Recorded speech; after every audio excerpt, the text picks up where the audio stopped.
Hello and welcome, this is Rahul Kumar and I welcome you to our YouTube channel. आज हम लोग problem of naxalism and Maoism in India के part 2 और जो कि पार्ट फाइनल भी है उसके बारे में चर्चा करेंगे। प्लेटो ने एक बार कहा था, प्लेटो जो कि एथेंस में पैदा हुए थे, जो आज ग्रीक का पार्ट है, उन्होंने एक बार कहा था, the reality is the shadow of your idea. आपकी जैसी आइडिया होती है वैसे ही आप उस रियलिटी को देखते हैं, यानी कि एक चीज़ को देखने का आपका तरीका डिफरेंट हो सकता है। ये आइडिया ही तो है जिसके कारण आज पूरा वर्ल्ड दो भागों में बटा हुआ है आइडियोलॉजी के बेसिस पे। एक है कम्युनिज्म, एक है कैपिटलिज्म। करेक्ट। आज हम जो ये टॉपिक है इसको हम आगे बढ़ाएंगे। अभी तक जो हमने पार्ट 1 में देखा, ये देखा था कि कम्युनिज्म एग्जैक्टली है क्या और कम्युनिज्म की डिफरेंट स्कूल्स क्या हैं। जैसे प्लेटो ने कम्युनिज्म की डिफरेंट थ्योरी दी है, कार्ल मार्क्स का जो कम्युनिज्म का जो स्टोरी है, जो उनकी जो थ्योरी है दैट इज़ डिफरेंट, और लेनिन ने जो कम्युनिज्म को एक्सेप्ट किया था, जो एडेप्ट किया था, वो कार्ल मार्क्स के कम्युनिज्म स्टोरी पे ही, उनके थ्योरी पे ही बेस्ड ऑन था, लेकिन उन्होंने वहाँ पे अपने कुछ आइडियाज़ लगाए थे, वहाँ पे उन्होंने कुछ एड ऑन किया था। और माओ ने जो कम्युनिज्म का जो स्टोरी लाया, उसकी जो थ्योरी लाई चाइना में, that is almost different from, और maybe you can say the it was the advance version और the Asia version of the communism था। राइट। यहाँ तक चीज़ों के बारे में हमने अभी तक जाना था। पार्ट 1 वाले वीडियो में हमने ये भी देखा था पार्ट 1 में कि 1962 में जब वॉर हुआ था इंडिया और चाइना के बीच में, तो यहाँ के जो कम्युनिस्ट पार्टी थी वो सपोर्ट कर रही थी चाइना को, क्योंकि उनके अनुसार जो चाइना का चेयरमैन वही हमारा चेयरमैन है, और चाइना में कम्युनिज्म है and they are also supporting the same mentality, तो that's why China is right all the time. Let's start. हम अब कंटिन्यू करेंगे पार्ट 2 को। 1967 का वक्त आता है। 1967 एक काफ़ी ज़्यादा इतिहास में, चाइना के इतिहास में, मैं बॉर्डर के उस तरफ की बात कर रहा हूँ, एक क्रूशियल टाइम था। ये वो वक्त था जबकि माओ को उनके ही पार्टी और सत्ता से कहीं ना कहीं नज़रअंदाज कर दिया गया था। उनको कहीं ना कहीं he was thrown out from the party. तब मैंने जैसा हमेशा से बोला है कि माओ काफ़ी ज़्यादा क्रिस्मेटिक और मैजिकल पर्सन थे। वो यूथ के पास जाते हैं और जाकर बोलते हैं कि ये जो कम्युनिज्म है, हमने ये पाया है ऑन द कॉस्ट ऑफ बलिदान, on the basis of on the cost of sacrifices that we have done. ये ऐसे नहीं आ गया हमारे पास by the snap of our finger, just like that, ऐसे नहीं मिला है। कई लोगों ने इसके लिए बलिदान दिया है, और आज उसी पार्टी पे कई कैपिटलिस्ट लोग ने आके धावा बोल दिया है, वहाँ पे ज्वाइन कर लिए हैं, और वही लोग आज सरकार में हैं और वो आके हम लोगों पे ज्यादतियाँ कर रहे हैं। सो हमें इसके खिलाफ आवाज़ उठाना पड़ेगा, हमें कुछ ना कुछ करना पड़ेगा। फिर लोगों ने बोला कि हम क्या कर सकते हैं, तो इन्होंने बोला वही जो इसका सल्यूशन है। तो लोगों ने बोला क्या है वो सल्यूशन, तो माओ ने बोला विद्रोह, रिबेल, आंदोलन, हथियार उठाओ और उनको ख़त्म कर देते हैं। जब हमारे हाथ में हथियार होगा तब हम पे कोई भी ज्यादती नहीं कर पाएगा, क्योंकि according to Mao the power comes from the barrel of gun. आपने यूजुअली देखा होगा कि जो कम्युनिस्ट पार्टी की जो झंडा होती है वो रेड कलर की होती है, दैट इज रेड। वो रेड कलर की क्यों होती है, ग्रीन या भगवा कलर या फिर येलो कलर की क्यों नहीं होती? वो रेड कलर वायलेंस को बताता है, खून को बताता है कि अगर आपको आज़ादी पानी है, कम्युनिज्म पाना है, तो आपको खून बहाना पड़ेगा, खुद का भी और दूसरे का भी। This is one of the theory जो लोग सोचते हैं इसके बारे में। ये हुआ था 1967 में, जो कि चाइना में चल रहा था। उसका इफेक्ट इंडिया में क्या पड़ा वो मैं बताता हूँ। नक्सलबारी अपराइजिंग। बंगाल में एक जगह है नक्सलबाड़ी करके, वहाँ पे जो जमींदार और वर्कर्स के बीच में कॉन्फ्लिक्ट चल रहा था काफ़ी दिनों से। इसलिए चल रहा था क्योंकि जो वहाँ के वर्कर क्लास थे, जो किसान थे, उन पे काफ़ी ज्यादतियाँ किया जाता था उन जमींदारों के द्वारा। तो वहाँ के लोग काफ़ी ज़्यादा परेशान थे। तो कम्युनिस्ट पार्टी और ख़ास के ये चारू मजूमदार उन लोगों के पास जाते हैं और जाकर बोलते हैं कि तुमको इस आज़ादी से क्या मिला, तुम्हें जो आज़ादी दी गई, कहते इंडिया आज़ाद हो गया, तुम्हें इससे क्या मिला। तो उन लोगों ने बोला, जो सताए हुए लोग थे, कि नहीं, हमें तो कुछ नहीं मिला, हम कल भी गुलाम थे, आज भी गुलाम हैं। तो इस सरकार ने तुम्हारे लिए क्या किया। तो इन लोगों ने बोला, सरकार, वो तो हमने कभी देखा नहीं, क्योंकि ना पुलिस यहाँ पर प्रॉपर वे में है, मतलब एडमिनिस्ट्रेशन उतना अप टू द मार्क नहीं था। And that was one of the reality also, bitter reality है ये। तो इन्होंने बोला कि अब क्या करना होगा। तो लोगों ने बोला, हम क्या करें। तो बोला कि तुम्हें वही करना होगा जो कि बॉर्डर के उस पार माओ कर रहे हैं। तो लोगों ने बोला कि वहां पे क्या कर रहे हैं। तो उन्होंने बोला कि हथियार उठा रहे हैं, लोगों को सशक्त कर रहे हैं। वो बोल रहे हैं कि खिलाफ हो जाओ, be the rebellion and you will get what ever you need. तुम अपने हितों की रक्षा खुद करो, तुम्हें अदालत जाने की जरूरत नहीं, तुम अपनी अदालत यहीं पे खुद बनाओ। तो उन्होंने बोला कि लोगों ने बोला, खुद की अदालत यहां पर हम खुद से बने, मतलब। बोला कि जो लोग तुम पे शोषण कर रहे हैं उनको यहां पे लाओ और उनको यहीं की यहीं सजा दो। वो सजा क्या था, खत्म कर दो। आप एक बात बताओ, अगर कोई ऐसा इंसान या फिर कोई ऐसा तबका जिस पे बहुत ज़्यादा ज्यादतियाँ हुई हैं और जो उस पर शोषण कर रहा है, एग्जैक्टली जो ज्यादतियाँ कर रहा है, अगर उसको जो ज्यादतियाँ कर रहा है उसको उन लोगों के सामने ही ख़त्म कर दिया जाए जो सताए हुए हैं, तो उनका बताओ कि इस आइडिया पे उनकी जो बिलीव है वो बढ़ेगी कि नहीं बढ़ेगी। ऑफ कोर्स बढ़ेगी। और यही हुआ। यहाँ से ही नक्सलिज्म का कॉन्सेप्ट इवॉल्व हुआ, क्योंकि 1967 में एज आई टोल्ड यू, जब कल्चरल मूवमेंट चल रहा था चाइना में, वहाँ के लोग भी, ढेर सारे जो यूथ थे, वो एकजुट होके छोटे छोटे ग्रुप बना रहे थे, हथियार उठा रहे थे, and they were doing the violence everywhere. और वही सारी चीजें रेप्लिकेट हो रही थी, इंप्लीमेंट हो रही थी, वही सारे प्लान ऑफ एक्शन को, पीओए को एग्जीक्यूट किया जा रहा था हमारे इंडिया में भी। ओके, ये हैं चारू मजूमदार, जो कि इन सब चीज़ों के लिए कहीं ना कहीं रिस्पॉन्सिबल है। अब मैं ये आपको स्टेटमेंट दिखाऊंगा, उससे पहले मैं आपका ध्यान आकर्षित करना चाहता हूँ एक जगह। ये देखिए, ये जो स्टेटमेंट है ये मेरी खुद की नहीं है, मैंने ऑफिशियल IDR यानी कि www.indiadefensereview.com, आप इस वेबसाइट पे जाएंगे तो वहाँ पे ये ऑफिशियल स्टेटमेंट है, मतलब कि जो आर्टिकल है जो कि IDR का है, वहाँ पे चारू मजूमदार ने बोला था, उनके स्टेटमेंट को है ना यहाँ पे पब्लिश किया गया है, जहाँ पे चारू मजूमदार ने बोला था, China's chairman is our chairman, okay, and China's path is our path, यानी कि जो वहां का जो चेयरमैन है ना चाइना का, वही हमारा चेयरमैन है और उसका ही पाथ हमारी पाथ है।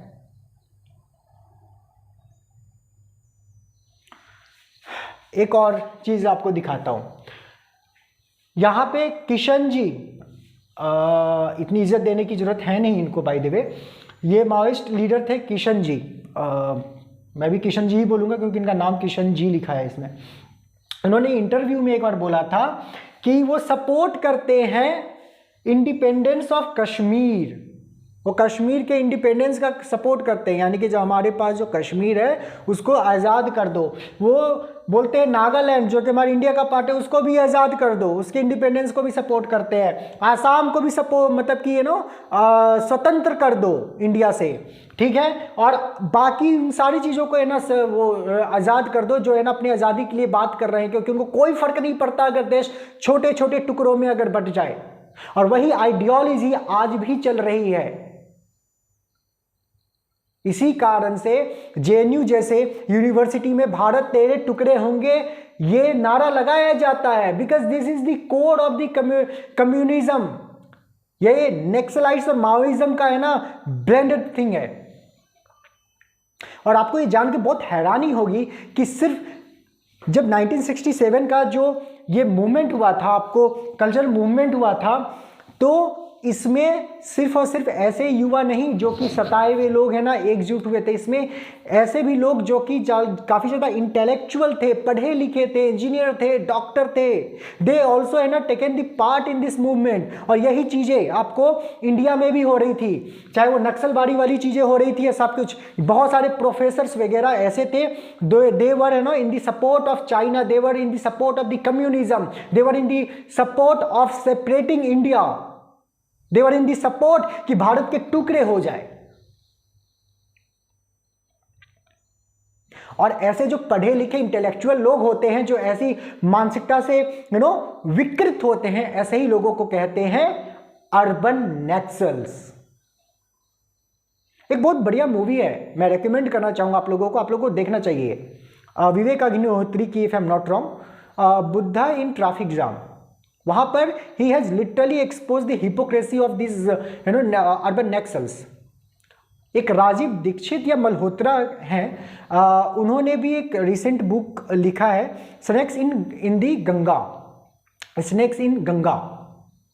ये मैंने रिसेंटली ये बुक खत्म किया। वहां पे आपको पूरी थ्योरी समझ में आएगी अर्बन नक्सल्स की। और अर्बन नक्सल्स की ढेर सारी बुक्स अवेलेबल हैं online, go and read it out. हमें अपने लाइफ में रीडिंग की जो हैबिट है वो लानी चाहिए। आप जब तक चीज़ों को पढ़ेंगे नहीं, आप चीज़ों को समझेंगे नहीं। ओके, इससे पहले एक और बात मैं आपको बताना चाहूँगा कि I just follow everything, I just read max of the article. मैं उसमें से इंडिया के जो NSA हैं अजीत डोवाल जी, उनके एक स्टेटमेंट को मैं पढ़ रहा था। और ये बहुत सारे लोगों ने भी ऐसा बोला है कि आज जो इंडिया एक जो देश है, हमारा जो देश है, वो सिर्फ बॉर्डर पे जो खड़े जो दुश्मन है उनसे परेशान नहीं है। देश के अंदर भी बहुत सारे दुश्मन बैठे हुए हैं जो कि देश को खोखला कर रहे हैं। तो ये जो लड़ाई है ना इंडिया की, वो उनके साथ भी है, और यानी कि बॉर्डर पे भी है और बॉर्डर के अंदर भी है। And this is something which is really making our India weak. अगर किसी के भी माइंड में ऐसी चीज़ें होती हैं कि यार ये चीज़ें सही नहीं है, ये चीज़ें गलत हैं, इसके लिए आपको क्या करना पड़ेगा? आपको काउंटर आइडिया पे सोचना पड़ेगा। अगर ये आपको ऐसा लगता है, सपोज कीजिए मैं आपको एक एग्जांपल देता हूँ। चलिए, अर्बन नक्सल्स के बारे में हम बाद में बात करेंगे इसी वीडियो में, लेकिन लास्ट में बात करेंगे। ओके, हम इसको पहले कंटिन्यू कर लेते हैं। ओके, तो ये चारू मजूमदार जी जो हैं, उनका कहना था कि China chairman is our chairman और China's path is our path. ये जब 1972 में जब हम लोग लड़ाई कर रहे थे, हम वॉर कर रहे थे with Pakistan for the liberation of Bangladesh, वहाँ पर भी आपको क्या लगता है ये जो थे कम्युनिस्ट वाले लोग, नक्सलाइट्स है ना, माओइस्ट लोग, वो किसको सपोर्ट कर रहे होंगे? पाकिस्तान को कर रहे थे। अब आप बोलेंगे भाई पाकिस्तान में तो कम्युनिज्म नहीं है। अरे पाकिस्तान को कौन सपोर्ट कर रहा था? चाइना। जब चाइना पाकिस्तान को सपोर्ट कर रहा है तो ऑफ कोर्स यहां के जो ये लोग हैं वो तो ऑफ कोर्स उनको ही सपोर्ट करेंगे ना। ऐसे लोगों को क्या कहा जाएगा? देशद्रोही, और क्या ही कह सकते हैं। ओके, तो अब है यहाँ पे कि क्या इन लोगों के खिलाफ कुछ किया गया था। इंदिरा गांधी जी के वक्त किया गया था। ऐसा नहीं है कि कांग्रेस के वक्त देश अच्छे से काम नहीं किए। कांग्रेस ने अच्छे काम भी किए, जैसे रॉ का कॉन्सेप्ट, IB का कॉन्सेप्ट वगैरह सब कुछ इंदिरा गांधी के वक्त आया। तो Indira Gandhi was one of the prime minister जिन्होंने अच्छे चीज़ें की हैं। I am not talking about the you can criticise her for the emergency उन्होंने जो देश में लगाया था। I am totally against it, क्योंकि you can't snatch our freedom, by the by the snap of your finger, just like that. You can't do it. You are not supposed to do it, because this country runs on on the basis of the constitutions that has been made for us. You can't snatch it out, right? उन्होंने बहुत गलत काम भी किया है, उन्होंने गलतियां भी की है, लेकिन बहुत सारे अच्छे काम भी उन्होंने किए हैं। आपको पढ़ना चाहिए, उनकी बायोग्राफी को पढ़ना चाहिए, you will get all this things. उन्होंने ऑपरेशन स्टिपल के चेज किया था, जिसमें क्या किया था, उन्होंने ऑपरेशंस किया था जिसमें आर्मी को मोबिलाइज किया था उस एरिया में जो कि नक्सलाइट्स अफेक्टेड एरिया थे। वहाँ पे जाके ढेर सारे नक्सलाइट्स को जाके ख़त्म कर दिया गया था, जिसमें एज पर दी डेटा 100 से ज़्यादा तो नक्सलाइट्स को इन लोगों ने ख़त्म कर दिया। ओके, एंड 20,000 से सस्पेक्टेड लोग ऐसे थे, उन लोगों को क्या किया गया, जेल में डाल दिया गया। तो ये नक्सलाइट्स को ऐसा नहीं है कि वर्दी पहन के घूमते रहते हैं, वो लोग भी हो सकते हैं जो नॉर्मल ड्रेस में हो, आपको लगेगा कि ये विलेजर्स हैं, but they are somebody who is working for the Naxalites.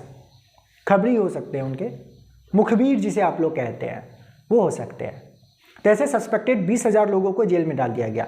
लेकिन मैंने बोला अर्बन नक्सल्स, दी एलिट ग्रुप और दी इंटेलेक्चुअल ग्रुप जो कि कम्युनिस्ट मेंटालिटी के हैं, उन लोगों ने they started criticising government by saying that कि instead of killing Naxalites and instead of bringing them behind the bar, आप रूट कॉज पे काम करते कि उनके साथ कितना बुरा हुआ था, इस कारण से उन्होंने हथियार उठाया। ये उनका एक पक्ष है। अगर न्यूट्रल वे में हम सोचे तो चलो उनका एक पक्ष है, मैं मान भी सकता हूँ, लेकिन क्या गवर्नमेंट ने इनिशिएटिव नहीं लिया? आज जितने भी इनिशिएटिव लिए जाते हैं नक्सलाइट्स वाले एरिया में, सपोज करो वहाँ पे जाके डेवलपमेंट वर्क स्टार्ट कर दिया जाए, तो फिर क्या होता है, यही नक्सलाइट्स आके क्या करते हैं, उस चीज़ों को उड़ा देते हैं, वहाँ पे आके लोगों को भड़काते हैं कि भैया नहीं होने दो ये सारी चीज़ों को, क्योंकि डेवलपमेंट हो गया तो फिर उनकी अब मोनोपोली नहीं चलेगी ना। अगर कोई तो मतलब कि अगर कोई अपनी पॉइंट यहाँ पे रख रहा है तो आप एक काउंटर आइडिया भी रखिए, because idea is something which is going to shape your country. ऐसा मैं नहीं, मिस्टर प्लेटो बोलते हैं। ओके, अब हम बात करते हैं कि स्प्रेड ऑफ LWE। तो 1980 में पीपल ने क्या किया, ग्रुप किया है ना, मतलब कि आपको आंध्र प्रदेश में, ठीक है, बिहार में क्या हो गया, माओइस्ट कम्युनिस्ट का सेंटर बन गया बिहार। ओके, और बहुत सारी इसके ब्रांचेस भी खुल गए, जैसे कि आपको छत्तीसगढ़ में आज भी ये माओइस्ट का इशू है, नक्सलाइट्स का इशू है। MP, झारखंड और उड़ीसा, इन सारे एरिया में इनका गढ़ बन गया, और बिहार तो ऑलरेडी माओइस्ट का हेडक्वार्टर जैसा बन चुका था। ओके, सेंटर बन चुका था। ओके, फिर आता है 2003 का वक्त, ओके, जहाँ पे जो चंद्रबाबू नायडू थे वहाँ के CM, उनको उनके असैसिनेशन का प्रयास किया जाता है, लेकिन वो बच जाते हैं। उसके बाद वो ऑपरेशन से स्टार्ट करते हैं, जहाँ पे पुलिस को और आर्मी को साथ में कोलैबोरेट करके they started war against this Naxalites, और बहुत सारे लोगों को ख़त्म कर दिया जाता है वहाँ पे। ओके, और यहाँ पे फिर लोगों को एक बात समझ में आई, नॉट लोगों को, गवर्नमेंट को बात समझ में आ गई कि हम हमेशा सिर्फ अपने हम हमेशा सिर्फ अपने सोल्जर्स को यूज नहीं कर सकते अगेंस्ट दिस नक्सलाइट्स, माओइस्ट। इसके लिए क्या करना होगा, पुलिस को भी काफ़ी ज़्यादा एडवांस करना पड़ेगा। ओके, क्योंकि ये कम्युनिस्ट लोग हैं जो कि तिब्बत की लिबरेशन के लिए भी बोलते हैं, वो बोलते हैं नेपाल में भी माओइज्म है, वहाँ पे तो ग्रुप बना हुआ है माओवादी करके समथिंग, राइट। ओके, अब हम देखते हैं कि अभी क्या स्टेटस है, गवर्नमेंट क्या स्टेटस, मतलब कि क्या अभी इन लोगों का क्या status exactly, current status India में। 2010 की डेटा की अगर मैं बात करूं तो उस वक्त 96 डिस्ट्रिक्ट्स ऐसे थे जहां, और 10 स्टेट्स ऐसे थे जहां पे ये फैला हुआ था, लेकिन आज ये काफ़ी सिमट गया है, क्योंकि गवर्नमेंट इसके लिए काफ़ी ज़्यादा एग्रेसिव वे में काम कर रही है। एक, फोर्सफुली भी दबा रही है उन लोगों को, दूसरा उसके लिए एक विकल्प खोल रही है कि, और लोगों को जागरूक भी कर रही है। वो ऐसे एरिया जहाँ पे नक्सलिज्म बहुत ज़्यादा है, माओइज्म बहुत ज़्यादा है, वहाँ पे जाके डेवलपमेंट कर रही है, ताकि लोगों को कुछ अगर रोजगार मिल जाएगा, then why they will go for this violence and all. ये एक तरीका ये लोग उठा रहे हैं। दूसरा तरीका ये लोग, गवर्नमेंट क्या कर रही है, लोगों को एडुकेट कर रही है। कई सारे कैंप खोले जाते हैं जहाँ पे लोगों को प्रेरित किया जाता है कि आप ऐसे काम मत कीजिए। जैसे कि कोई अगर आप अपने आप को आत्मसमर्पण कर देता है तो वहाँ पे भी नेगोशिएशन होता है कि हाँ, अगर आप ना के आत्मसमर्पण कर दोगे, आप नक्सलाइट थे, तो आपको कम सज़ा दी जाएगी वगैरह वगैरह। यानी कि ना उनको रिहैब काइंड ऑफ थिंग उनको प्रोवाइड किया जा रहा है। कि बहुत सारे इनिशिएटिव है गवर्नमेंट के जिसके थ्रू उनको गवर्नमेंट वांट कि वो हमारे जो मेन स्ट्रीम गवर्नमेंट है उसके साथ वो जुड़ पाए। तो गवर्नमेंट ने बहुत सारे इनिशिएटिव लिए हैं। उसी के कारण आप अगर देखेंगे अभी का स्टेटस अगर मैं बताऊं तो अब ये 96 डिस्ट्रिक्ट से अब 41 डिस्ट्रिक्ट्स पे सिमट के रह गया है। बहुत कम तो नहीं हुआ है लेकिन ऑलमोस्ट आधा तो कम हो ही चुका है। ओके, अब हम देखते हैं कि पहले रेड कॉरिडोर क्या होता है, यानी कि पहले पूरा कहाँ तक फैला हुआ था, ये जो नक्सलाइट्स थे और जो माओइज्म था वो कहाँ तक फैला हुआ था।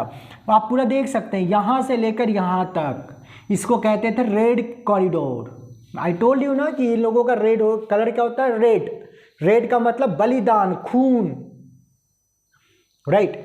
तो इसको कहते थे रेड कॉरिडोर। ये जो है आपको 2007 का है और ये ऑफिशियल वेबसाइट, इन्हें के ऑफिशियल वेबसाइट से मैंने लिया है। ओके, अभी का स्टेटस यानी कि 2018 का स्टेटस बताऊं तो it has been reduce to this places, यानी कि झारखंड वाले एरिया में अभी भी है, रायपुर जो कि छत्तीसगढ़ का पार्ट है, हैदराबाद और छत्तीसगढ़ बॉर्डर शेयर करता है और यहाँ पे सबसे ज़्यादा नक्सलाइट्स रहते हैं। Okay, Raipur is also one of the area जहाँ पे हल्का सा इसका इफेक्टेड है, लेकिन बहुत ज़्यादा नहीं है। रायपुर वही है जो कि छत्तीसगढ़ का आपको राजधानी है, कैपिटल है, समृद्ध जगह है, लेकिन वहाँ पर भी हल्का सा इसका इफेक्ट है। ओके, तो जो रेड वाला एरिया है दैट इज़ दी समथिंग जहाँ पे बहुत ज़्यादा इम्पैक्ट है। येलो वाला ऐसा है जहाँ पे मार्जिनली अफेक्टेड है, यानी कि मॉडरेट नहीं है, बहुत मिनिमम है। ओके, वो वाला एरिया है, तो रायपुर भी उस एरिया में आता है। रांची वाला भी एरिया आप देख सकते हैं, वहाँ पर ऐसा ही है। तो यही अभी ये स्टेटस है आपका। ओके, अब हम बात करते हैं आपको अर्बन नक्सल्स की। अर्बन नक्सल्स के बारे में बात करना इसलिए ज़्यादा ज़रूरी है क्योंकि आपको अवेयर होना चाहिए।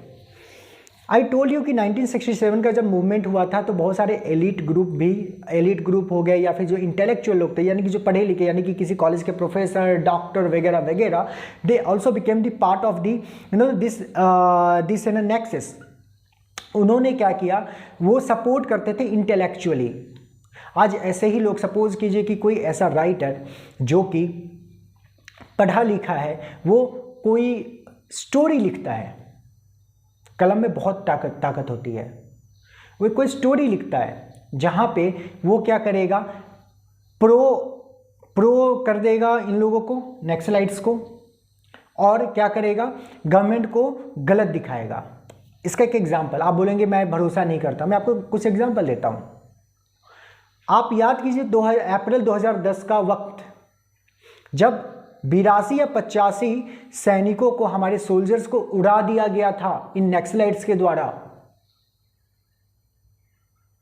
तो उस वक्त, उसके अगले साल ही कौन सी मूवी आई थी, चक्रव्यूह, जहां पे यह बताया गया था कि नक्सलाइट्स कितने बड़े क्रांतिकारी हैं, कितने अच्छे हैं, यह बताया गया था। ऐसी प्रोपेगेंडा मूवी ढेर सारी आई हैं वर्ल्ड में, हमारे इंडिया में, पूरे वर्ल्ड में ये प्रॉब्लम है। कम्युनिस्ट मेंटालिटी की ढेर सारी मूवीज़ हैं। मैं आपको बहुत रिसेंट का बहुत सारे ऐसे लोग हैं जिन्होंने चक्रव्यूह मूवी नहीं देखी होगी, please go and watch it.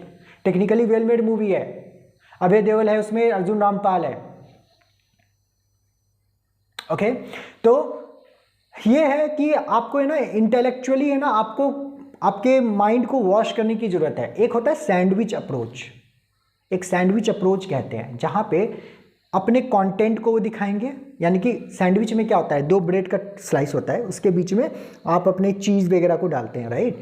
तो मैक्सिमम पोर्शन किसका होता है, ब्रेड का होता है, और थोड़ा सा पोर्शन 20% 30% आप अपने वेजिटेबल्स या फिर चीज़ वगैरह सबको डालते हैं, पनीर वगैरह को डालते हैं। द सेम वे बहुत सारी ऐसी मूवीज़ आपको दिखेंगी, I don't want to take the name of them, जहाँ पे वो स्टोरी होगी, बीच में क्या करेंगे, वो अपने अप्रोच को डाल देंगे। जैसे कि मैं आपको एक एग्जांपल देता हूँ, आपने रॉकस्टार मूवी देखी है? रॉकस्टार जब मूवी आप देखेंगे तो उसमें एक सीन है, एक सॉन्ग है, साडा हक इत्थे रख, गाना चल रहा होता है और सडनली वहाँ पर एक विजुअल आता है जहाँ पे कुछ लोग खड़े हैं, वहाँ पे लिखा है फ्री तिब्बत।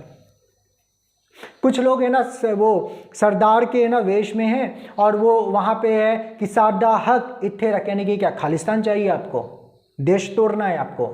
कश्मीर के लोग बोलते हैं साडा हक इत्थे रख, क्या मतलब? कश्मीर की आज़ादी चाहिए। ये क्या है? कम्युनिस्ट मेंटालिटी है। यानी कि स्टोरी कुछ और है, वहाँ पे अपनी प्रोपेगेंडा को ऐड कर दिया। ऐसी बहुत सारी हिपोक्रेसी आप मैक्सिमम मूवीज़ में देखेंगे। बहुत सारे ऐसे मूवीज़ है जहाँ पे आप देखेंगे कि क्रांति, इन लोगों को नक्सलाइट्स को है ना काइंड ऑफ क्रांतिकारी की तरह दिखाया जाता है। ये दिखाया जाता है कि है ना यार हमारी जो गवर्नमेंट है, हमारी जो सोल्जर्स हैं कितने घटिया हैं। आपको एक मूवी याद होगा न्यूटन, जिसको सब ने बहुत बड़ाई किया था, अरे यार क्या मूवी है, क्या बढ़िया मूवी है। और ये जो पपेट मीडिया है ना, वो जाके मस्त मस्त आर्टिकल उसके बारे में लिखी थी कि वाह क्या मूवी है। न्यूटन में एक कहानी ये है कि एक बंदा है इलेक्शन कमीशन का, वो है ना उसको वोट कराना है, वो उस एरिया में जाता है, नक्सलाइट्स वाले एरिया में जहाँ पे कोई नहीं जाना चाहता वोटिंग के लिए। और उसके बाद वहाँ पे दिखाया गया है कि वहाँ की ना सोल्जर्स कितने खराब हैं, देखो वहाँ के नक्सलाइट्स कितने अच्छे। ये प्रोपेगेंडा मूवी थी।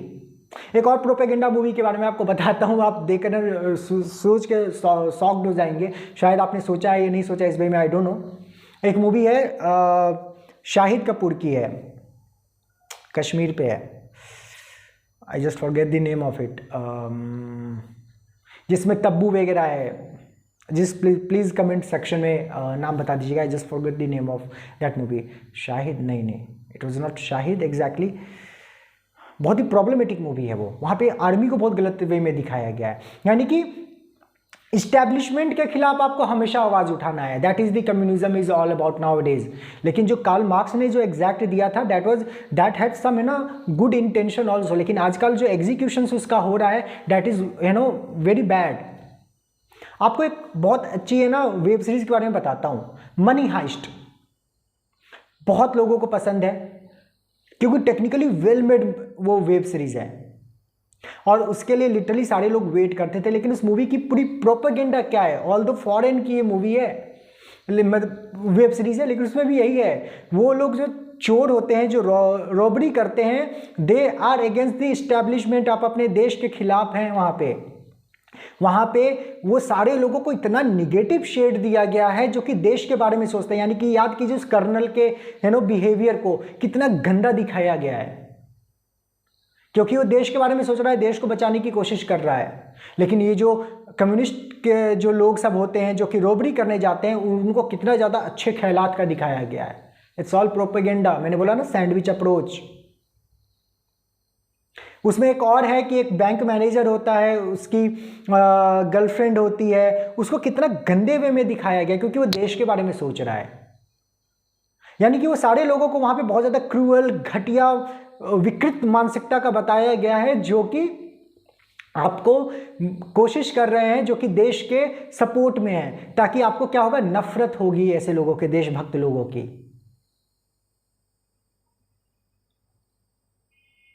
आज आप कोई भी तान्हाजी जैसी मूवी आती है, फिर कोई भी ऐसे मूवी जहाँ पे नेशनलिज्म होता है, वहाँ पे क्या बोलते हैं, हाइपर टॉक्सिक मूवी है, हाइपर टॉक्सिक है ना, नेशनलिज्म है ये। मतलब दिस इज ऑल प्रोपेगेंडा। ऐसे ही लोग, इंटेलेक्चुअल लोग वहाँ पे जब पहुँचते हैं तो ऐसे ही आप माइंड को वॉश किया जाता है लोगों के। जो लोग ढेर सारे बुक्स पढ़ते हैं, चाहे चीज़ों को अब बहुत रीजनेबल वे में सोचने की कोशिश करते हैं, they can understand the agenda of it, कि क्या एजेंडा है उनका। तो इसलिए अगर आपका माइंड कभी भी ऐसा सिचुएशन में हो जहाँ पे you are not able to make the decision, in that case you are supposed to think about the counter idea also। आपको बहुत रीजनेबल और अपने स्वार्थ से ऊपर उठ के सोचना पड़ेगा, क्योंकि देश का भला तभी हमारा भला हो सकता है। अगर देश को अगर हम इंटरनली कमज़ोर करेंगे तो हमारा कभी भी भला नहीं हो सकता। देश कमज़ोर तो हम भी कमज़ोर। आशा करता हूँ आपको ये सेशन अच्छा लगा होगा, ये वीडियो अच्छा लगा होगा। अगर अच्छा लगा है तो मैं आपसे रिक्वेस्ट करता हूँ कि इस वीडियो को आप शेयर कीजिए, ज़्यादा से ज़्यादा वीडियो को लाइक कीजिए कमेंट बॉक्स ओपन है, प्लीज़ गो एंड कमेंट, क्या जैसा भी लगा हो, अच्छा बुरा, ये या फिर हमसे कोई त्रुटि हुई हो तो उसको भी प्लीज़ उजागर कीजिए ताकि वी कैन इम्प्रोवाइज। साथ ही साथ चैनल को सब्सक्राइब कीजिए और सब्सक्राइब बटन के जस्ट बगल में एक बेल आइकन है, उसको जाके क्लिक कर दीजिए सो दैट नेक्स्ट टाइम जब मैं वीडियो अपलोड करूं तो आपके पास नोटिफिकेशन इजीली चला जाए and you can watch my video. Thank you so much once again for watching this video. Thank you so much. जय हिंद, जय भारत, भारत माता की जय।